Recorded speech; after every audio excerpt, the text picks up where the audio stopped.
So just before I bring the panelists up, curious, how many of you just in the room know exactly what native advertising is?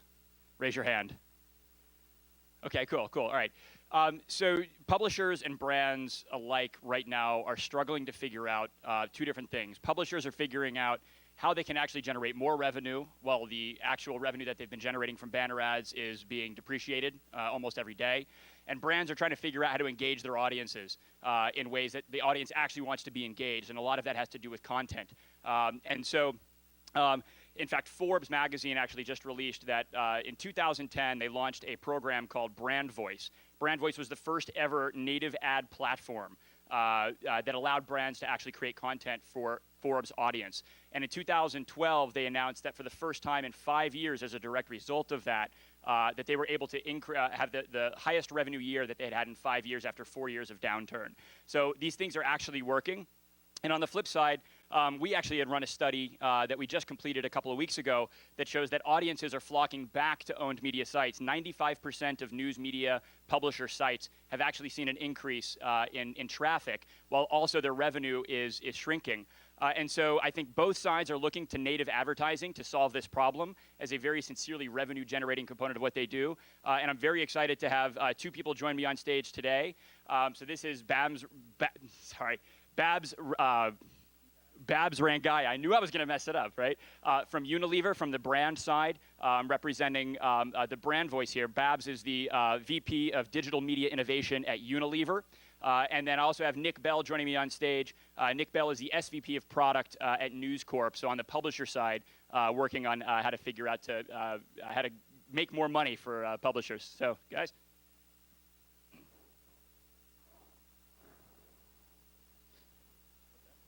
These chairs are really squeaky for those of you who can't hear that.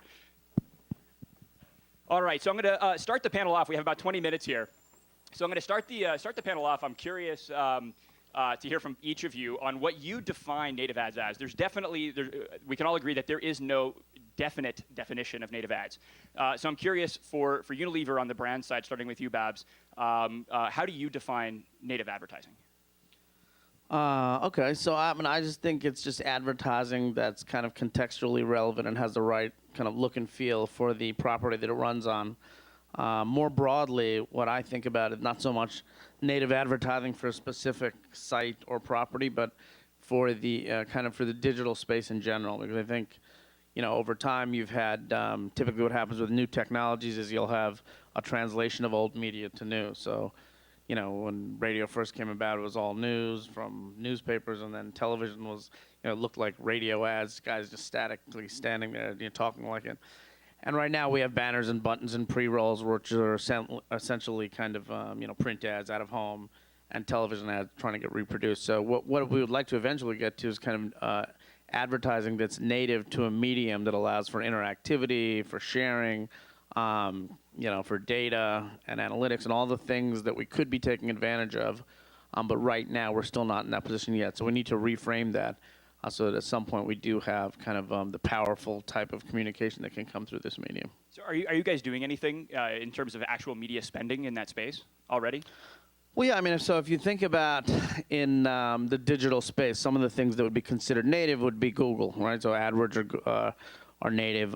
We do a lot of that. We've got sponsored stories on Facebook, which kind of tries to capitalize on the idea of sharing, and we were one of the first advertisers to do that. We were the first advertiser to run iAds through Apple, which were supposed to be built specifically for that operating system and apps and that medium. We're very interested in companies like Solve Media, which, the thing I love about that is if you don't know the CAPTCHA advertising, it's the authentication to get onto sites. You'll have to type in those like weird letters sometimes. So they have that as an advertising platform. So rather than having to type in this, weird numbers and letters, it's an ad, and it'll ask you to type in the tagline. So it helps with recall. It gives it kind of benefits everyone. The consumer would rather type that and then some, random set of numbers and letters. So we use some of that. So, yeah, I think we do. But as I said, what we are really hoping to get to is something that really capitalizes and leverages all that can be done from the internet space, and I don't think we're there yet. But we've done a lot of good ads. I can go into examples like some of the Dove stuff and so forth that I can talk about after. No, very, very cool. And then, so Nick, from the publisher side, how do you guys define native advertising as you approach brands to try to get their dollars from them? I think from Switch.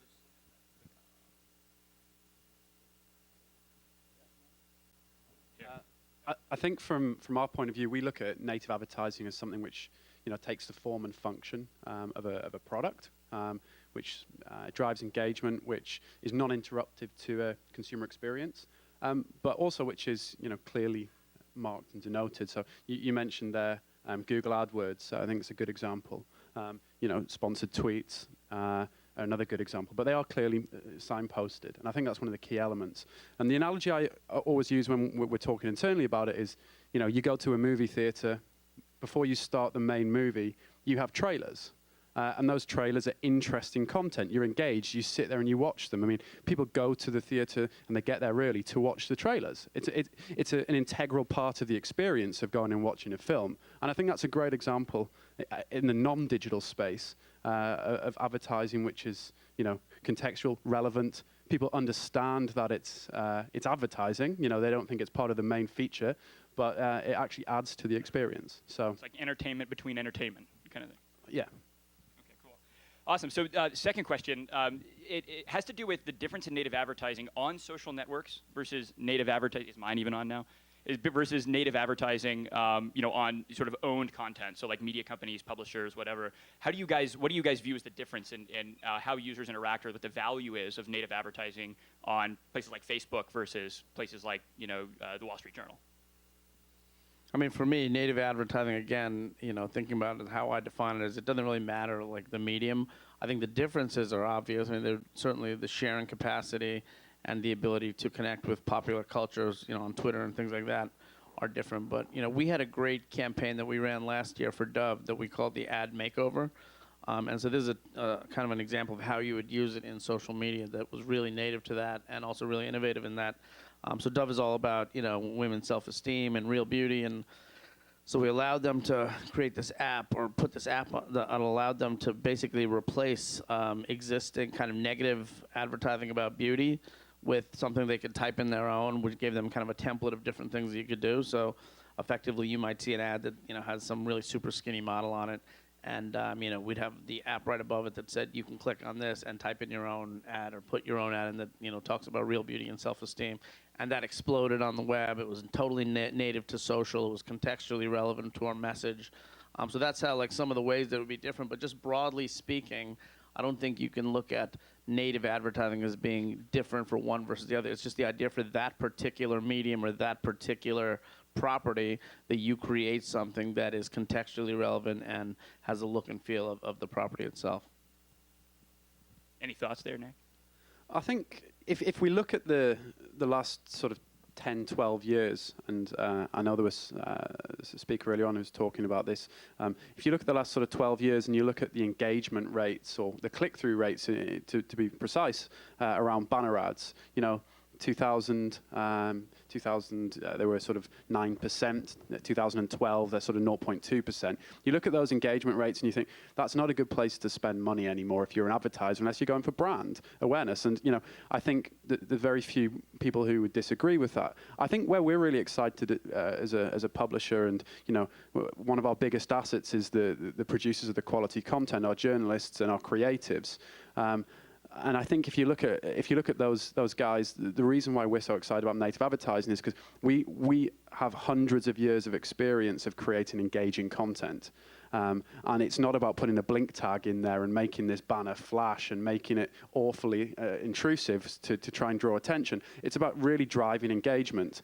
And so we're excited because I think if you look at the New York Post, you look at the Wall Street Journal, although it will be clearly marked as sort of advertising-based content, we can actually have a lot of fun engaging our audience and communicating to an audience on behalf of, or in association with, or with, in partnership with a brand. And I think that, from a journalist point of view, it's the first time they've really been involved in the sort of advertising element as well. And we kind of want to think of our products now as an all-inclusive piece where content, product, and advertising all forms part of a way and a message and a tone which we take to our customers. So, I mean, you touched on an interesting point, which is that native ads inherently are human created, right? They have to have that creative touch.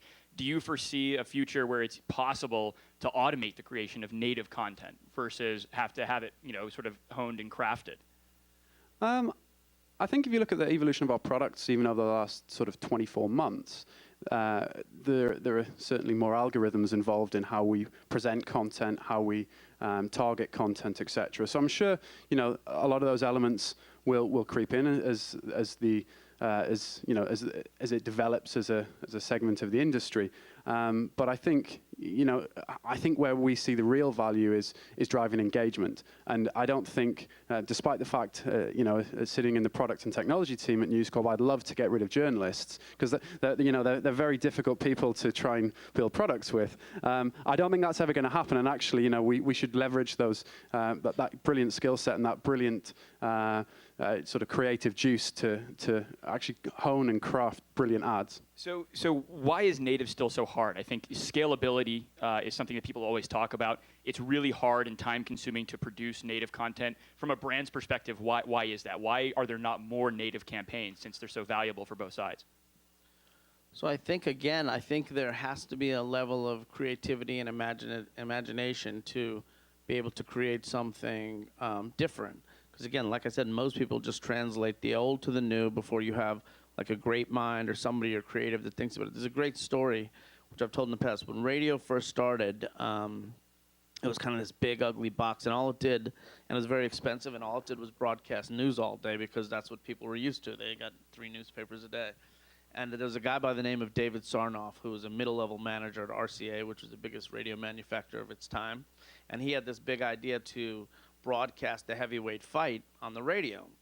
And his management was like, it's stupid, people like to see the blood and the guts and the tears. That's not going to work. Radios for, newspapers were very successful. We'll do it this way. So anyway, it was very persistent, lesson number 1.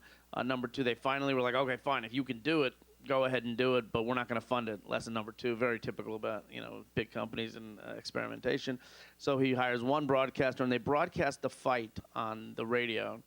And that changed the face of radio, because now all of a sudden radio has been reframed as something that is not just exactly what it was before in another medium. You can run sports, you can do music. It's a whole different set of things that came from a great and imaginative mind, changed the face of radio. He ended up becoming the CEO of RCA over time, another good lesson to be pioneering. And, radio became the broadcast medium of its time till television some 30 years later. So anyways, that's what has to happen now. I mean, I think, we have guys like me on our side. We have agencies. We have media properties. Somebody's going to come up with the model of the future. And some of that will be individual to properties. And I think you could easily make the case that Google's AdWords is one of the most revolutionary approaches to advertising we've ever had. And they make more money than all the networks combined, so they're doing something right. But I think you may not get an entirely kind of a native type of advertising for digital as a whole, because I think it's different than television or because there's multiple areas. But I think you might get one for social, for search, for mobile. And that would make it more scalable because, brands and marketers are never going to be able to create 1 million different creative units for every single property. That's not viable. I mean, even if you had some automated approach to that, which I think some companies are getting into. So where are agencies in the mix? I guess is the big question, because obviously the creative process, especially for major, international brands like Unilever, rests in the hands of a lot of the agencies who are, tasked with producing this stuff. Where are they in the mix? And have you seen more activity from ad agencies and being more demanding about producing this stuff, or are you guys placing demands on them, or is there just lots of confusion in general about who should take the lead? So that's probably a sensitive area, but I think what you've seen is that historically speaking, creative agencies have been kind of the key partner for big brands for any creative assets that you create. And over time, you're very aware that digital agencies have come up and have handled kind of the technology and the creative. We have a good mix right now because we don't want to put all our eggs in one basket. And we recognize that different people have different skill sets. And we don't know where the future is going to bring, whether the creative agency wins out and runs the whole thing. We don't know if the digital agency is going to end up being the great partner or even media agencies in terms of distribution. What we do know is right now we have a roster of agencies that are kind of in those 3 buckets, as well as PR agencies who right now seem to be in the lead as it relates to creating content for social media. So, I mean, nobody knows for sure. We definitely have a nice mix of agencies, but it's not in the same simple manner that it has been in the past. Cool, and so I'm going to move on to the measurement side. I mean, I think the big question that always gets asked from all perspectives is, that's great that everybody's paying everybody to do it. We were talking beforehand about how both Babs and I worked at digital agencies back in the day when Pepsi would pay $4 million for a microsite, and that was just the research component. And so people pay a lot of money for these things, and there's a lot of value there. But of course, over time, if it doesn't work, then we all get called out. And so the question is, what are you seeing, Nick, in terms of measurement to make sure that we're proving the value in these things? So I think as publishers, our main sort of drive and ambition now is moving away from some of the vanity metrics that we've seen in the past, particularly for publications like the Wall Street Journal, which is a paid-for product. So for us, there's an obvious and very direct correlation between engagement and retention. So we've been for the last few years working very, very hard to drive retention, obviously, but to drive engagement with our digital products. And I think those exact tools, those exact measurements, those exact metrics, and the analytics and sort of data science that we apply to driving engagement and trying to work out which model works, what content works, applies beautifully to native advertising. So we feel that we've got a really strong position in the market. We feel that we're ahead of the curve on this compared to many other advertising formats where we've seen ourselves having to react. We feel like we know our customers better than anybody else. We've been driving engagement better than anyone else with our content, and we understand what we should be measuring, what engagement looks like, what's good, what's bad. Benchmarking is really important with this. So we can actually make the tools available to our brand partners, the same tools available to our brand partners that we make available to our journalists, and we can help them, learn how and what to make. Very, very cool. And so I didn't realize that you guys were actually doing analytics back to your brand partners, which is really neat. Now, you guys have also placed kind of a big bet on subscription. You hinted to that just a second ago, where you're it's sort of like pay to play usage on a lot of your sites, and that's sort of internationally that you're doing that. Where does native advertising, in terms of where you foresee the potential for additional revenue, how big of a role or how small of a role do you see native potentially playing in context of a subscription-based model that you guys are moving to with a lot of your properties? But before you answer that question, do the Twitter version of the answer, because Okay, Shelley, fine. the killer clock has told you, dude. Oh my God, I didn't even know there was a clock up The there. killer clock is. Nobody told me. 140 characters, Babs. Answer that question in 140 characters or less. Yeah, let's let Nick. I'm curious on Nick on that. What was the question? So the answer to the question is, How big of a role is native advertising going to play in your monetization strategy? So we believe in a blended model, and I think from a News Corp perspective, I think the blended model is going to win. And I think for us, it's about driving engagement with our audience and listening to what they want and providing relevant content within a brand which they trust. And the Wall Street Journal is definitely a brand that people trust. That was a Facebook answer, by the way. That was like all a right. Facebook Thank answer. you. Okay, Twitter answer. Since it's a Twitter answer, Babs. Twitter answer. How big a role at Unilever, native advertising? Like I said, I think that it'll play a very big role if it's native to the space outright, so social, mobile, gaming, search, as opposed to specifically for site. I think it will be very big, and I think somebody will reframe what digital advertising is, and whoever does will be the next David Sarnoff, and will become a very rich man or woman, and we'll all be very happy. I volunteer. It's good. All right. Thanks, All guys. right, Jordan, Babs, Nick, thank you so much.